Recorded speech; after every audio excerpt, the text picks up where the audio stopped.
Ah, hello there. So, you want to know the origin of the ugly Christmas sweater? Well, gather round, and I shall tell you.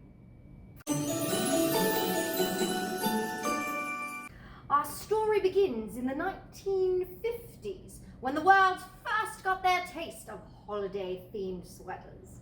Back then, they were called Jingle Bell sweaters, and they didn't really catch on as a trend, although some celebrities like holiday staple Andy Williams loved them.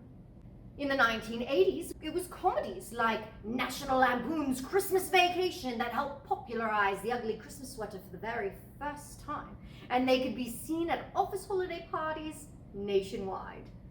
But while pop culture helped to give the ugly Christmas sweater a resurgence of sort, it was unfortunately short-lived.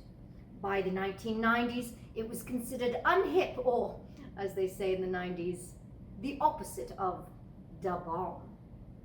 Pop culture, having spearheaded the ugly Christmas sweater movement, now jumped onto the dog pile, as seen in movies like Bridget Jones' Diary, or in Harry Potter, when a character named Mrs. Weasley gives her children hand-knitted Christmas sweaters, which they abhor. But with the dawn of the new millennium came new life for the ugly Christmas sweater. The first documented case of an ugly Christmas sweater party occurred in Vancouver, Canada in the year 2002. Now, what do you think about that? Coinciding with the growing reach of what was then called the World Wide Web, ugly Christmas sweaters were back in fashion, and the idea for ugly Christmas sweater parties spread, dare I say, virally.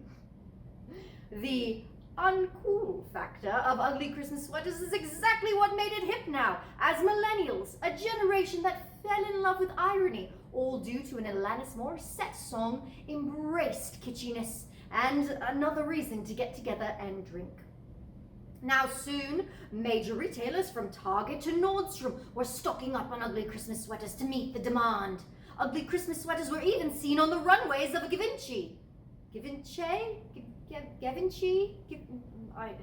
And Dolce & Gabbana. Ugly Christmas sweaters became a national holiday, and talk shows like The Tonight Show with Jimmy Fallon and The View produced yearly segments highlighting tacky sweaters. Now today, the ugly Christmas sweater is seen as a tradition, with over 6 million sweaters sold annually. So tell me, will you be one of them this year? Yes. Yes, that's quite right, quite right. Now, what do you think about that? It's really difficult to do the British accent and the Canadian accent on top of that. I don't know if that's gonna work. Come on, whatever.